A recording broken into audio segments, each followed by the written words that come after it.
Hey guys, Jason with JWClassicVW. Welcome to my kitchen. What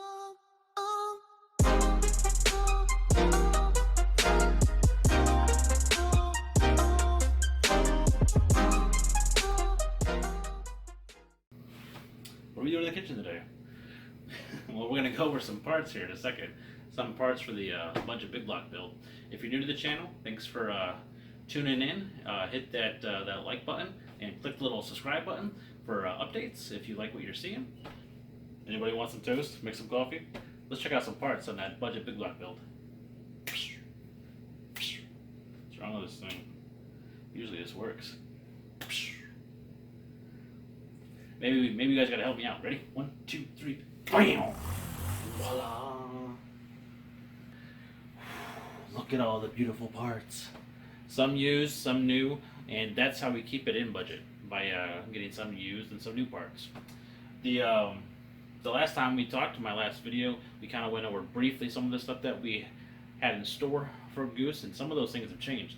So let's go ahead and take a look at the parts and kind of go over what we got going on. The first thing you'll see is my oil cooler. This is going to be an oil cooler that is tucked up underneath the driver's side fender, and I've got this bracket here that allows me to do that from Cool Rides Customs.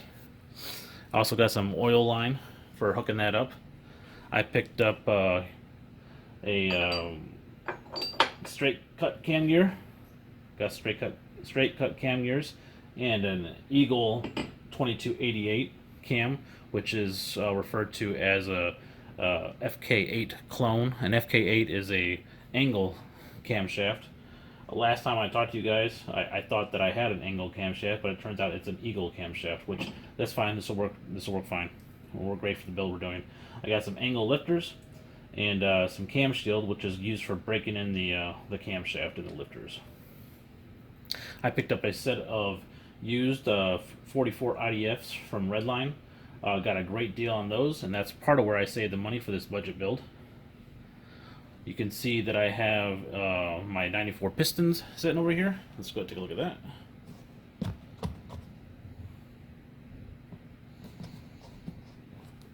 So we got my 94 pistons. These are pretty great from AA. They've got the coating on the skirts, and you can see the way that these pistons are designed to give you that extra clearance whenever you're doing a stroker engine.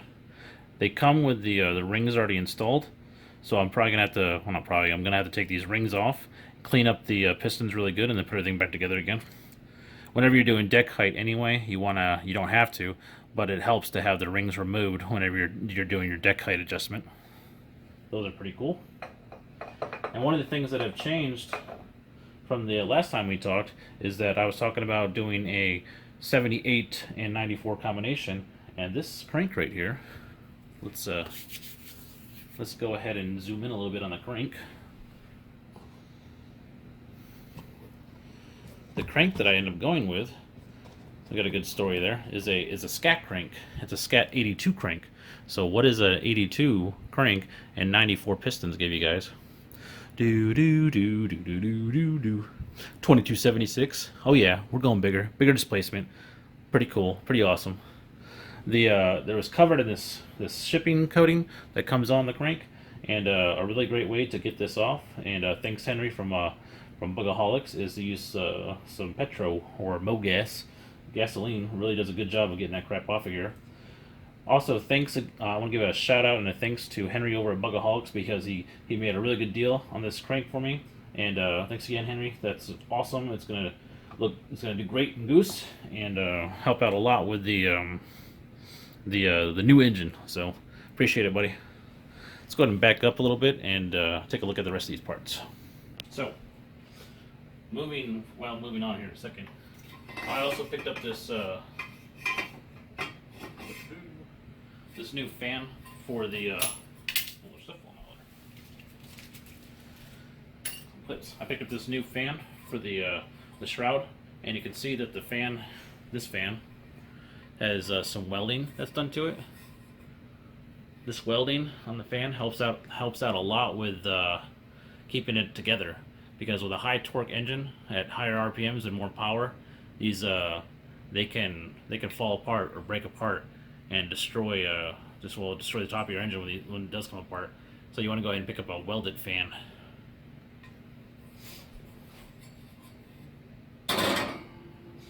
Also, we'll move back over here for a second. Picked up a high volume oil pump. You can see by the size of the gear. If you compare this gear to like a stock gear, it's quite a bit bigger. And what's cool about this full flow oil pump is that with this full flow oil pump, normally you have to tap out and fill or tap the gallery out, and you don't have to do that with this one because look, there's nothing there. I picked up a used distributor drive shaft gear. It's in great shape, so I'm just going to clean it up a little bit, and we'll be using that in the engine. And on my distributor drive gear install video, I showed you guys about the kind of lip that was down at the bottom. Well, these gears for a 1600, they don't have it. So you don't really have that same problem with aligning these the right way as long as you pay attention to the front.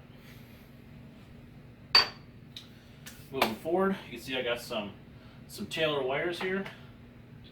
These are some Tailor super thick.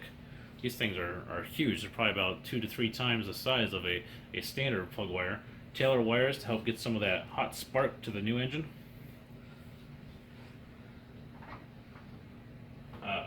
New set of Bosch plugs. For the coil on these, you can go ahead and set the length that you want it to be, just in case you say let's say you want to put your coil mounted to the firewall or to the back of the engine and keep your engine area clean. It comes with a longer wire for that. All right, let's see. Moving on, we got new valve covers. These are not the most expensive valve covers, but I'm gonna have to tap these valve covers, tap a hole in here, and put in a little valve, not a valve, but a little bit of an outlet there for ventilating the heads. Helps out with keeping your engine from leaking, because when you have a high horsepower and a high displacement engine, you have a lot of gases in crankcase gases that build up inside of there, and if they don't have a place to ventilate, guess what? They're gonna push past the oil, will push past the seals, and the oil will push out past places you don't want it to. So you ventilate your engine to help keep that from happening.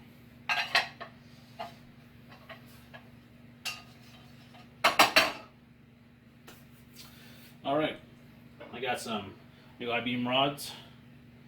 I decided not to go with H-beam because of what I'm trying to do. I'm not trying to build an engine that'll create the RPMs that would be necessary. These rods come with some pretty cool hardware to keep them together. You have to do this at a higher torque because of the kind of pressure that's going to be placed on this with the new crank and the new engine. So you want to go ahead and make sure that you pay attention to whatever your torque value is. And I'm probably going to do this in a staged torque to allow the metal to stretch the way it needs to be.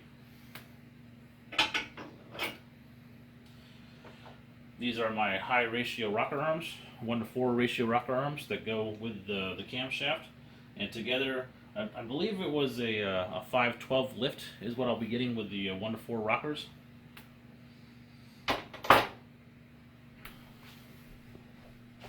Okay, so moving over to this side of the counter a little bit more.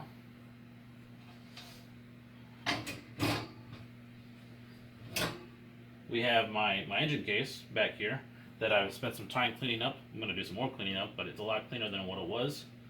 This shrouding goes to my doghouse. I didn't have this, and what it does is help move the air, the hot air, out the back of the engine, out of the engine compartment, and I was missing that. This is the little breather box kit that I got, and a little mount on the firewall behind the engine. It's got 3 separate outlets on it that you can tap in those brass fittings, the NT brass fittings into here, so that you can run your hose in there for the breather. I've got it's about 1.5 quart extra oil sump right here. I'm gonna be adding to my engine, and this is just a deluxe engine hardware kit. I got the new 8mm studs back here for the engine, and this is the block assembly kit. Comes with new hardware for the pressure relief valves inside the engine. So new pistons for that, and the new plugs. Cool. Also picked up a Equalizer pulley, which after looking at it, I'm not sure. I did order a sand seal Equalizer pulley, but when I go to put this seal on here, it just doesn't seem to fit. Maybe I'm just not pushing hard enough, but I would think that I am. Maybe I need to oil it up first before I try to put that thing on there. I don't know, but it seems like it doesn't want to go. So I'm not sure. This might be just a regular pulley, but it's I think it's 5.25 pound. And what an Equalizer pulley does is when you have a light and flywheel in the back, you'll add some of the weight to the front, and it helps keep your rotating assembly balanced. And this helps absorb some of the vibrations from the actual engine itself. These are spacers that go with the Equalizer pulley to help space it correctly off the front of the crank. I picked up a Carter fuel pump. This is off the recommendation of Glenn over at Duckman Cycles and VW Garage. He recommended that Carter fuel pump. It comes with the pump and the filter already built into it. Already hooked up. And my Sidewinder Exhaust. So let's take a look at that for a second. I was not sure what to expect really when I ordered this because of the price. It was a really good deal. But if you look at it, you can see that this flange right here, that's pretty heavy duty, man. And it's pretty solid construction. It does come with that courtesy paint job on it that I know as soon as I do my initial fire up, my initial startup, it's gonna blow it off. It's gonna be gone. So it's gonna have to be repainted, but that's pretty cool. I'm debating on the idea of whether or not to wrap the exhaust. What do y'all think about that? Do some people wrap their exhaust, some people don't? I think it'd be kind of cool to wrap the exhaust, but I'm not really so sure of the benefit with a Volkswagen based off the design of a Volkswagen. So what do y'all think? Wrap it? Don't wrap it? Yes? No? Pretty excited, guys. Pretty stoked about the build. It's happening next week. So next week I'm going to be building my engine, and I'll be posting videos as I can. I took next week off for spring break to hang out with my kids and stuff too. So I'll be building the big block build, or starting it next week. I want to try to get it done in time for the show. I'm not sure if that's going to happen, but that's my goal. So once again, just to review real quick, you can kind of take a look and see all the parts that we have going to be coming in to the engine. I think it's a great combination. I've talked to quite a few people, and they think it's going to really produce some power. How much horsepower? How much horsepower do you guys think? I'm thinking around maybe 120 to 135 range based off of what I have, and the porting that I'm going to do on my CB heads. Yeah, that's another thing too. These carburetors, the actual manifolds on these. Look at these. Look at these babies, boy. I just poked myself. You guys know that smell? That smell of Volkswagen? Oh yeah. So, who else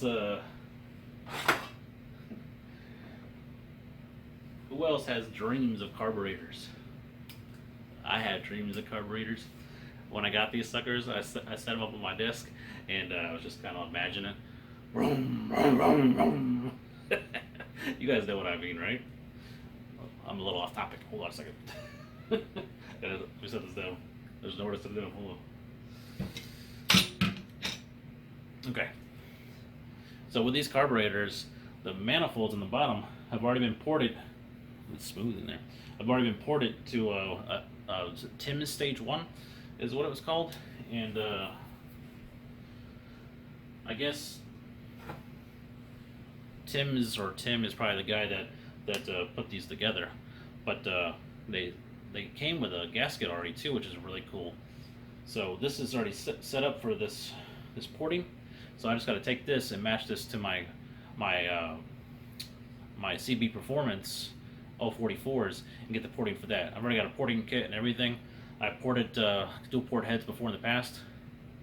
There was my very first time porting VW heads. It was a failure because I ported too much down into the port and went right into the intake. So that, or went right into what, not intake, but went right into the head, and that wasn't so great. But my second set, not so bad, and this will be my third set of porting, and I've never ported 044s before, so I'm gonna take my time. Probably not take off that much material, honestly. I just want to get the shape around the same as this, and then open up the exhaust ports a little bit.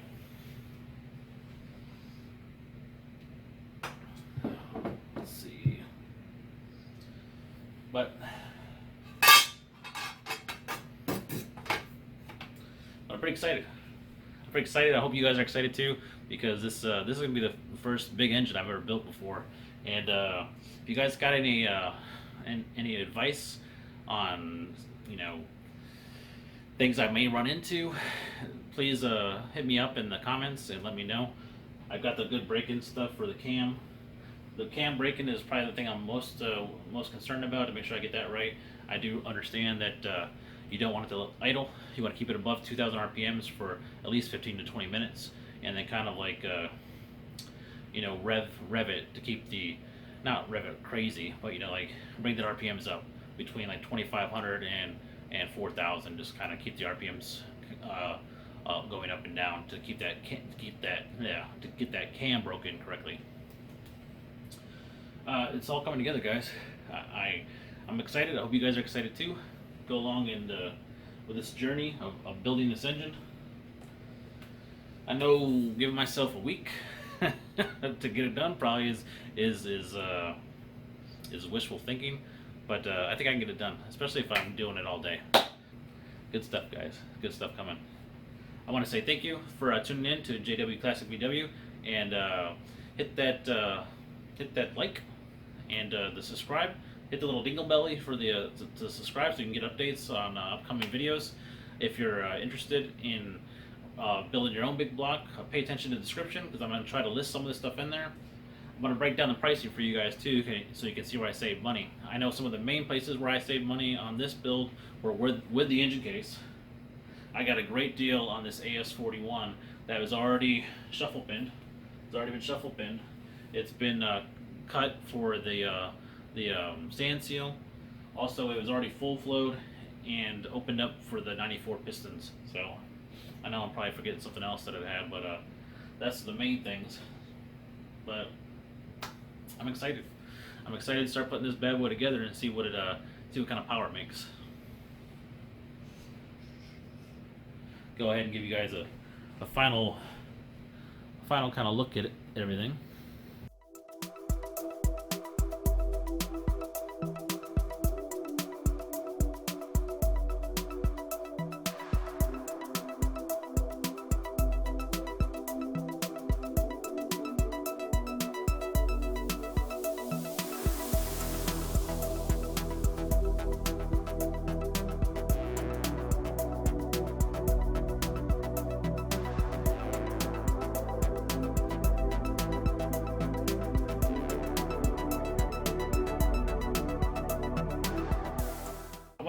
I want to go ahead and give a shout out to my subscribers again.